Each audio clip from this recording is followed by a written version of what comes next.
Assalamualaikum warahmatullahi wabarakatuh. Kami dari kelompok 10 ingin mempresentasikan hasil kerja kelompok kami dengan judul Pertahanan dan Keamanan Negara Indonesia, mata kuliah Pendidikan Kewarganegaraan, dosen pengampu Siska Pratiwi, Magister Pendidikan. Sebelum itu, kami ingin memperkenalkan diri terlebih dahulu. Saya Anissa Maratus Soleha dan Desi Fitria Firdaus, Keken Kenyo Wulansari, dan Imatul Alia. Sistem Pertahanan dan Keamanan Rakyat Semesta atau disebut juga dengan Sishankamrata.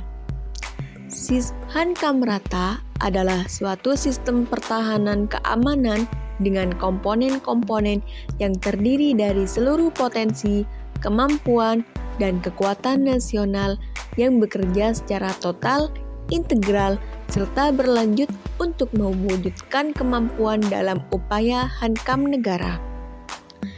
Sishankamrata bersifat semesta dalam ruang lingkup dan semesta dalam pelaksanaannya. A. Komponen kekuatan dalam Sishankamrata.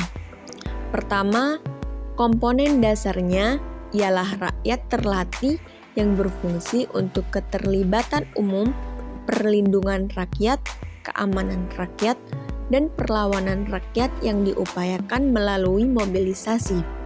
Kedua, komponen utamanya adalah ABRI dan cadangan TNI yang berfungsi sebagai subjek kekuatan hankam negara dan kekuatan sosial. Ketiga, komponen khusus, yaitu perlindungan rakyat atau Linmas yang berfungsi menanggulangi akibat bencana perang, bencana alam, atau bencana lainnya. 4. Komponen pendukung, yaitu sumber daya dan prasarana nasional yang berfungsi menjamin kemampuan bangsa dan negara dalam meniadakan setiap ancaman dari luar negeri dan dalam negeri. Dalam Sishankamrata terdapat dua kekuatan perlawanan, yaitu sebagai berikut. 1. Kekuatan perlawanan bersenjata, yaitu bela semesta. TNI yang terdiri dari A. Bela negara. 1. ABRI yang terdiri dari Angkatan Darat, Angkatan Laut, Angkatan Udara, dan Polri sebagai kekuatan hankam negara. 2. Cadangan, yaitu Angkatan Darat, Angkatan Laut, dan Angkatan Udara. B. Bela potensial, yaitu rakyat yang berfungsi untuk ketertiban umum. Keamanan rakyat, perlawanan rakyat, dan perlindungan rakyat. 2. Kekuatan perlawanan tidak bersenjata, yaitu rakyat di luar bela semesta yang berfungsi untuk melindungi masyarakat dalam menanggulangi akibat bencana perang. Pengalaman penyelenggaraan hankam menghasilkan berbagai doktrin pertahanan dan keamanan, yaitu 1. Perang gerilya rakyat semesta. 2. Perang wilayah. 3. Perang rakyat semesta. Dan 4. Pertahanan dan keamanan rakyat semesta. D. Pola operasi keamanan dalam negeri. Ialah kerangka tetap dalam menggunakan segala unsur kekuatan yang berfungsi sebagai alat untuk memelihara atau mengembalikan kekuasaan pemerintahan negara Republik Indonesia terhadap subversi dan pemberontakan dalam negeri. Operasi Kamdagri bertujuan memelihara untuk mengembalikan kekuatan pemerintah pada salah satu atau beberapa daerah negara yang terganggu keamanan dan kestabilannya. Operasi Kamdagri dilakukan dengan menggunakan sistem dan sistematik secara serasi. Babak operasi Kamdagri meliputi pemisahan, pengiringan, penghancuran, konsolidasi, dan rehabilitasi. Operasi-operasi Kamdagri diselenggarakan di daratan, di lautan, dan di udara. C. Pola operasi intelijen strategis. Operasi Intelstat adalah semua operasi untuk menjalankan kegiatan-kegiatan intelijen, lawan intelijen, dan perang urat syaraf di tingkat strategis.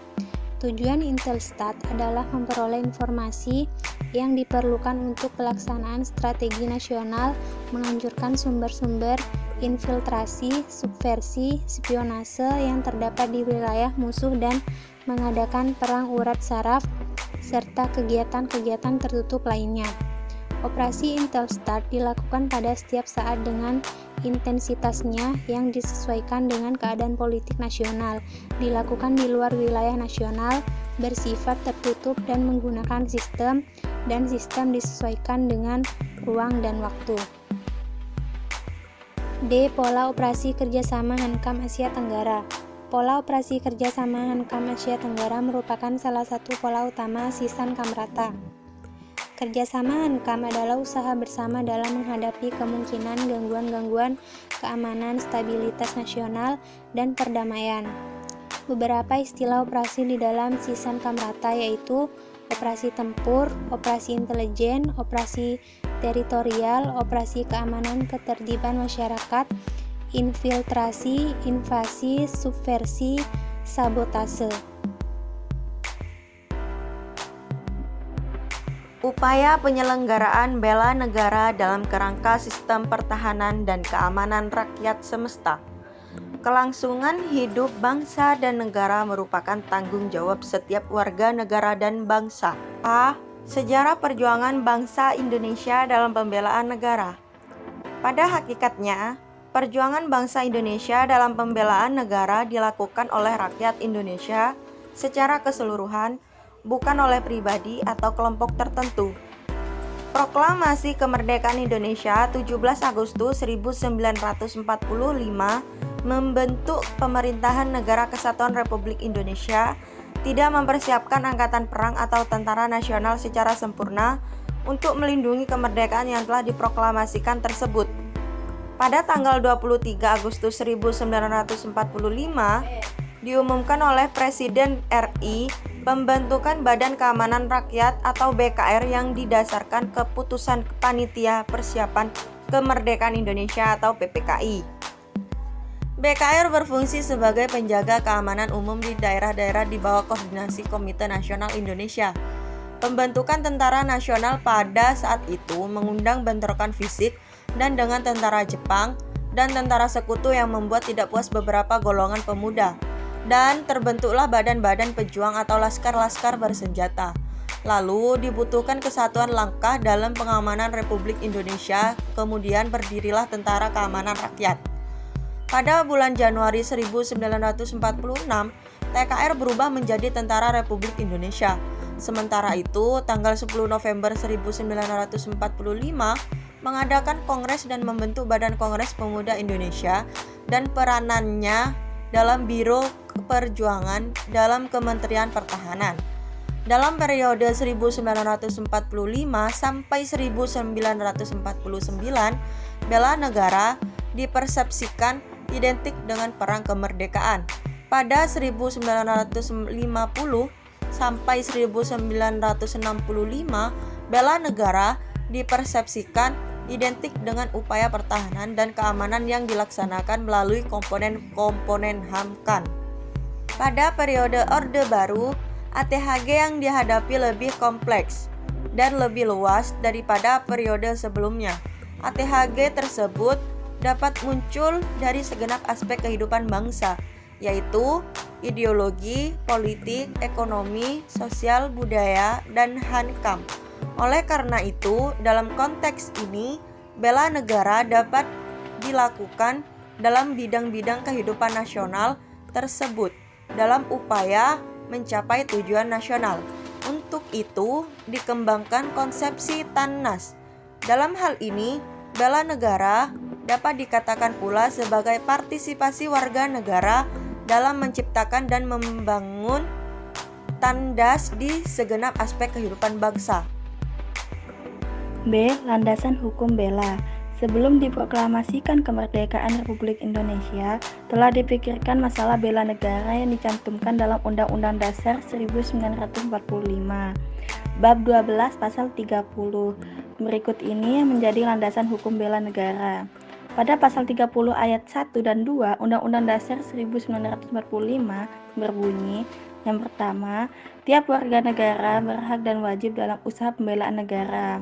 Kedua, syarat-syarat tentang pembelaan negara diatur dengan undang-undang. C. Wujud dan upaya bela negara. Pertama, berdasarkan peraturan perundang-undangan yang ada, yaitu Undang-Undang Nomor 29 Tahun 1954 tentang Pertahanan Negara, wujud bela negara dapat dikelompokkan sebagai berikut. Yang pertama, PPPR atau P3R atau Pendidikan Pendahuluan Perlawanan Rakyat. 2. Wajib latih mahasiswa atau walawa. 3. Rakyat terlatih atau ratih. 4. Angkatan Perang Republik Indonesia atau APRI. Dan yang kelima, Cadangan Angkatan Perang Republik Indonesia. Kedua, dalam pasal 9 ayat 1 dinyatakan setiap warga negara berhak dan wajib ikut serta dalam upaya bela negara yang diwujudkan dalam penyelenggaraan pertahanan negara. Ayat kedua, keikutsertaan warga negara dalam upaya bela negara sebagaimana dimaksudkan dalam ayat pertama diselenggarakan melalui: pertama, pendidikan kewarganegaraan; kedua, pelatihan dasar kemiliteran secara wajib; ketiga, pengabdian sebagai prajurit TNI secara sukarela atau secara wajib; dan keempat, pengabdian sesuai dengan profesi. Demikianlah presentasi dari kelompok 10, kurang lebihnya kami mohon maaf. Sekian, wassalamualaikum warahmatullahi wabarakatuh.